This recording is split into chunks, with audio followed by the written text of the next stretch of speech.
और इस विद्या को प्राप्त करने के बाद ये ऐसी चमत्कारी विद्या है जो कि हमारे अंदर विद्यमान है। अगर हमें उससे सारे उपचार मिल जाएं, सारी चिकित्साएं हो जाएं, सारे जवाब मिल जाएं, तो क्या ये चमत्कारी नहीं होगा? मानिएगा, न ग्रह न नक्षत्र न ज्योतिष न अंक ज्योतिष न वास्तु, सबसे बड़ा स्वर है इसको लेके। देखिए, ब्रह्म का उपाय यही है कि व्यक्ति 7 दिन बिना चप्पल पहने कदम रखे। दोस्तों, मैं फिर से रूबरू हुई हूँ मिस्टर अखिल अग्रवाल जी से, जो कि दिल्ली को बिलोंग करते हैं। फिलहाल आप सभी के लिए बात करना चाहते हैं, ये स्वर पर आपसे कुछ बताना चाहते हैं जो आपके लिए बहुत ही फायदेमंद रहने वाला है। तो सुनते हैं इन्हें। सभी को नमस्कार। ये विद्या मेरे गुरु डॉक्टर राजेंद्र कुमार जैन जी द्वारा हमें प्राप्त हुई है और इस विद्या को प्राप्त करने के बाद ये ऐसी चमत्कारी विद्या है जो कि हमारे अंदर विद्यमान है। यदि मैं सभी से बोलूं कि 1 मिनट के लिए सांस एक्सेल कर दीजिए और होल्ड कीजिए, लीजिए मत, तो कितनी देर, 10 सेकंड, 5 सेकंड या हद से 20 सेकंड के बाद आप वो सांस ले लेंगे। यानी कि जो श्वास और प्रश्वास का जो नियमबद्ध कार्यक्रम चल रहा है हमारे शरीर में, अगर हमें उससे सारे उपचार मिल जाएं, सारी चिकित्साएं हो जाएं, सारे जवाब मिल जाएं, तो क्या ये चमत्कारी नहीं होगा? और ऐसा नहीं है कि ये कोई विद्या आज की है, ये जन्म जन्मांतर से चली आ रही है। बड़े बड़े ऋषि मुनि इसका प्रयोग करते थे। स्वयं हनुमान जी ने इसका प्रयोग कर कर उड़ने की विद्या प्राप्त करी और ऐसे अनेकों उदाहरण हैं। स्वर विद्या अर्थात आपके नासिका छिद्र से आने वाली सांस और प्रश्वास। मैं अभी उसको और डिटेल में ना जाते हुए एक छोटा सा रेमेडी के रूप में देना चाहूँगा कि जिस समय आप सुबह उठते हैं, उठने से पहले एक बार अपनी नासिका छिद्र से श्वास को चेक करें। हम जब भी देखेंगे एक श्वास तेज आ रही होगी और एक की गति धीमी होगी। जिसकी गति तेज हो यानी कि वो सांस तेज चल रही है, यानी कि वो नॉस्ट्रिल एक्टिव है। यदि हम वही पैर जमीन पर पहले पटकते हैं तो मेरा यकीन मानिएगा, न ग्रह न नक्षत्र न ज्योतिष न अंक ज्योतिष न वास्तु, सबसे बड़ा स्वर है। यदि आप अपने स्वर से उठने लगें और स्वर के अनुसार कार्य करने लगें तो आपके जीवन में सफलता कदम चूमेगी ही चूमेगी।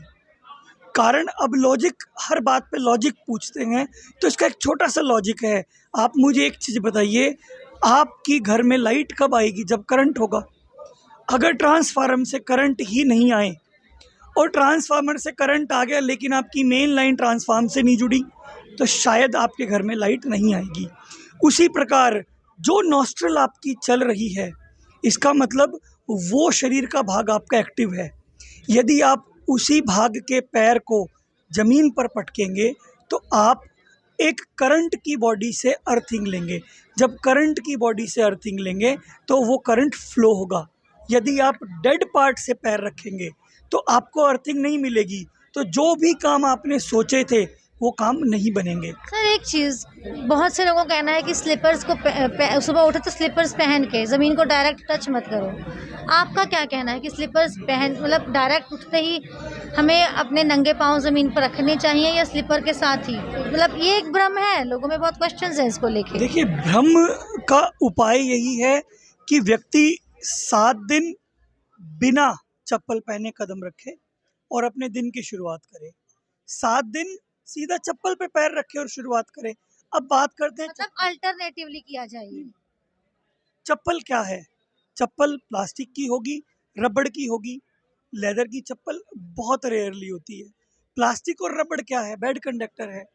यदि अगर आप पहले दिन ही सुबह उठते ही एक बैड कंडक्टर पर पैर रखेंगे तो आप माँ पृथ्वी की एनर्जी कैसे लेंगे? जब तक मतलब आपका कि चप्पल हमें, जब सोकर उठे तो हमें बिना चप्पल के धरती पर पैर रखना चाहिए। बिना चप्पल के आप धरती पे पैर रखेंगे जब ही तो आपको अर्थिंग मिलेगी। जब तक आपको अर्थिंग नहीं मिलेगी आपकी बॉडी में करंट कैसे फ्लो होगा? और यदि आपकी बॉडी में करंट फ्लो नहीं होगा तो आप एक्टिव कैसे होंगे? अच्छा सर, एक चीज़ और, अब मल्टी स्टोरीड बिल्डिंग्स है, कोई 20वें फ्लोर पे ही है, तो उनके लिए क्या वो प्रोसीजर 20वें फ्लोर से ही शुरू हो जाएगा? देखिए, जो भी धरती की ऊर्जा निकलती है वो आपकी 150 माला ऊपर तक जाती है। ऐसा नहीं है कि जो ग्राउंड फ्लोर पे रह रहा है उसी को भू ऊर्जा मिल रही है और 50 वाले को नहीं मिल रही। अगर ऐसा होता तो शायद ऊपर वाले को कोई वास्तु दोष ही नहीं लगता। वास्तु दोष क्या है? भूमि की ऊर्जा के अंदर जो करंट का फ्लो है उसका बीच में ब्रेक हो जाना या उसका मिसप्लेस हो जाना। जब वास्तु का नियम नीचे से लेके ऊपर तक एक है तो स्वर के लिए या पैर रखने के लिए भूमि, चाहे आपका मकान ग्राउंड फ्लोर पे हो चाहे आपका मकान 150 फ्लोर पे हो, अगर आप देखेंगे तो उसकी नींव तो नीचे से ही जुड़ी हुई है। कहीं ना कहीं कोई सरिया नीचे जुड़ा हुआ है, कोई पाइप जुड़ा हुआ है। तो जब उस बिल्डिंग को अर्थिंग मिल रही है तो आपके पैरों को क्यों नहीं मिलेगी? बहुत ही खूबसूरत आपने बात कही, लॉजिक के साथ समझाई। हमारे दर्शकों को इतना प्यारा सा उपाय देने के लिए बहुत